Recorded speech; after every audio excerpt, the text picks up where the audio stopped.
top of the morning, afternoon, or wherever you might be watching this. Well, this is Shadow Studios 9 Minecraft username Primary Artemis, now don't you know. Now, as you can see, we're back in my beautiful, beautiful, beautiful Tinkerbox. Oh, it's just so beautiful with the little trees and the miles upon endless miles of smooth stone.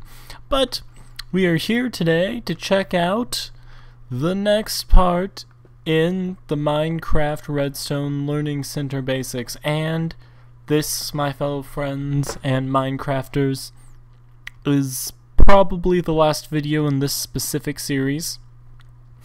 This series was meant specifically to teach you kind of the bare necessities for building practical things in Minecraft, and after this point, you know all the basic logic gates, and you'll be able to go off and do some pretty good things.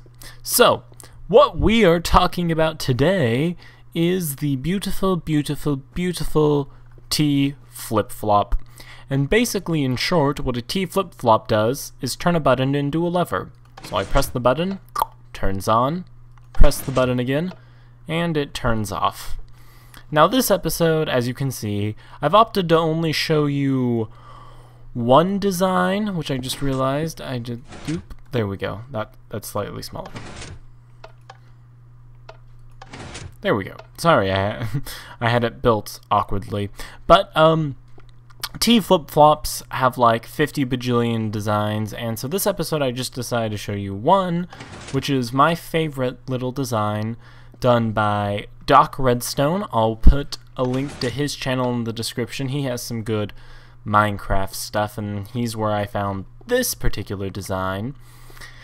And so people's first reaction to a T flip-flop is, well, why don't I just use a lever for this? This is silly. I mean, come on. I could just as easily throw a lever right next to this, and turn it on and off. Well, that I actually had that thought for a while myself, until you start playing with T flip-flops. You realize how much they can do. That's right, we have another door. Doors, doors, doors galore.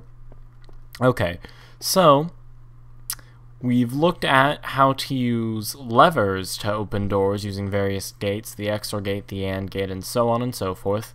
But now, I want to show you the best way to open and close a door, and that's with buttons, using a T flip-flop. So the great thing about this is you can walk in any side, use the same button any number of times, and the door's just going to open or close. It's just going to do the opposite of what it was at, because of the way the T flip-flop works. I mean, as usual, the gate's down there. There's nothing special about this. I just hooked the buttons out into the gate, and so that is what makes the T flip-flop so great versus a lever.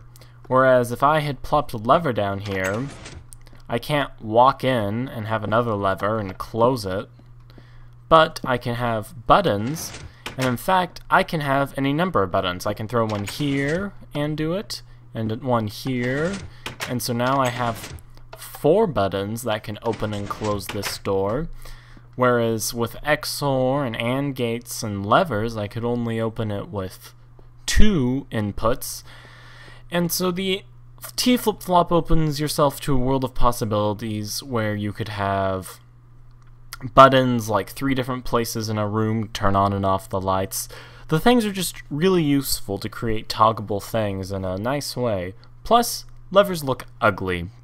So, now, how to build this cutesy little T flip-flop. It really isn't that hard. So, you make a little L like this with one piece missing there. Oh, I threw my piston away. I should get that back. Derp. Okay. My bad. Piston, piston, piston. There it is. I'm going to need that button, not going to need that lever. Alright. So like I was saying, you make a little L with that piece missing, You throw the piston down so it hooks onto this. Underneath this far block here, you throw a torch, which will be your output, as you can see.